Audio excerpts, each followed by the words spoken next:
30 years ago, we used to have a fire. Maybe we put our mask on, maybe we wouldn't. We would take it off as soon as we could. Some of the older guys never even used a face piece or a breathing apparatus. You were salty if you could take the smoke. After a fire, I'd go back to quarters, you'd be coughing up black phlegm. You blow your nose, black. You could smell the fire for days on end every time you took a shower. And then you get another fire and the whole process would start over again. As a former Boston firefighter and an occupational medicine doc for the fire department, I realized being a Boston firefighter to me is the best occupation out there. Unfortunately, there's a tremendous amount of health risk. Too many Boston firefighters develop occupation-related cancer because of their exposure in the firehouse and on the fire ground.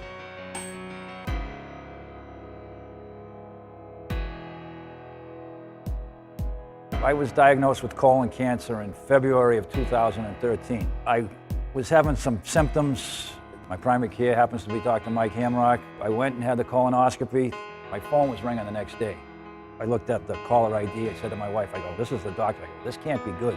When you show up at a fire building, you're exposing yourself to these cancer-causing chemicals, and every household product now contains flame retardants.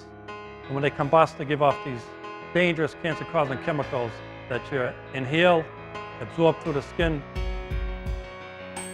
Is there a connection? There has to be.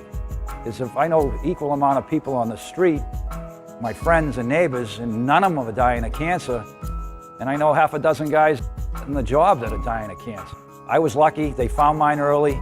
I have that in the back of mine all the time because if I had waited, I'd be on my way to my deathbed right now. I can guarantee you that. There's so many guys that died way too young on this job from cancer. Johnny Fogarty, John Kenny. Frankie Flynn for me. Frankie Flynn. I got hired with him. A real good guy. When I swear in a new firefighter in this city, they're there to protect us as firefighters, but also we're there to protect them for doing their job, and we have to do a better job than that.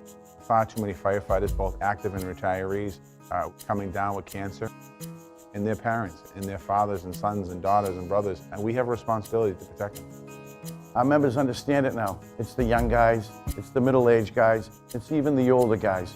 We all understand that we're burying our friends. There's no silver bullet here. There's not one issue that's going to make this go away. It's a culmination of everything working together, which will help reduce the cancer rates in the Boston Fire Department. You know, the general public thinks, oh, it's a dangerous job. It's a dangerous job because we're running into burning buildings. You're going to know more people that die of cancer from this job than die from running into a burning building. You can go in that kitchen right now.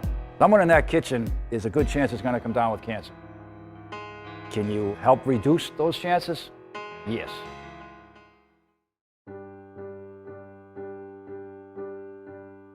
First of all, when a firefighter pulls up to a fire building, they need to take extreme precautions before you enter that building so you don't get cancer on the job. So you need to have the bunker gear on fully. You need to have your self-contained breathing apparatus on your face before you enter the fire building until you exit the fire building. You should also be wearing the hood on fully so you prevent exposure to any contaminants through the skin as well. As soon as you're out of the fire building, immediately use the wet naps to remove some of the cancer-causing soot from your face and neck. Firefighters should also do a brief decon of the gear to get rid of some of the particulates from the gear before they go back to the firehouse. Once the firefighters are back at the firehouse, they should shower within an hour to further remove any of the dangerous cancer-causing chemicals from the skin. Make sure that your bunker gear is washed on a regular basis so they don't keep on exposing themselves to the cancer-causing chemicals on the bunker gear. We encourage firefighters to do a workout within 24 hours after the fire to help expedite some of these cancer-causing chemicals through the sweat. We also encourage firefighters to participate in our O2X Human Performance Program. O2X is a human performance company. We focus on health, wellness, development, to develop everybody into tactical athletes. We take our 5 pillars: conditioning, nutrition, stress, sleep, and resilience. Resilience being the ability to bounce back. From nutrition, understanding that there's a proper amount of fuel that you need to put in your body to give you the energy levels to perform at your job.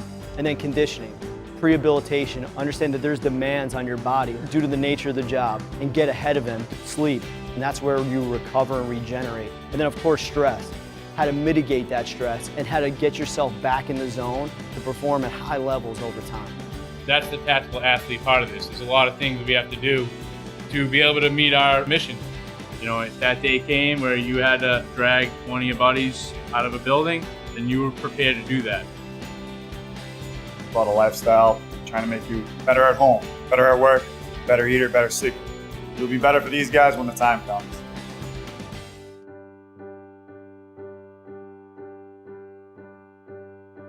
It took a long time to get this relationship together. Working with the department, working with Commissioner Finn, working with Mayor Walsh. We're going to beat cancer. We're going to solve this problem in the fire service. Having this relationship certainly is beneficial, keeping the people of the city safe, but also making sure the people that protect our city are safe as well. We do have the tools. We have an unprecedented time right now. Now it's up to you to make sure that you do your part.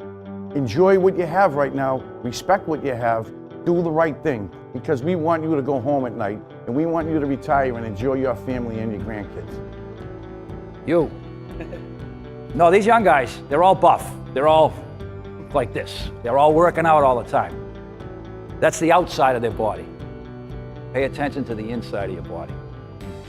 You know, you live and learn. You know, the job's moving forward in a good way, getting all these young guys on board, eating healthy, their faces are covered, they're taught to clean their gear. I went 20 years without, I think, ever washing my fire gear, ever. Dirtier the better. Dirtier the better. You're responsible for that now. When that apparatus backs in, put that on. Put the Plimo vent on. Everything's there. Yeah. It's a matter of us doing it. Yeah. It's like, hey, use it. It's there for a reason.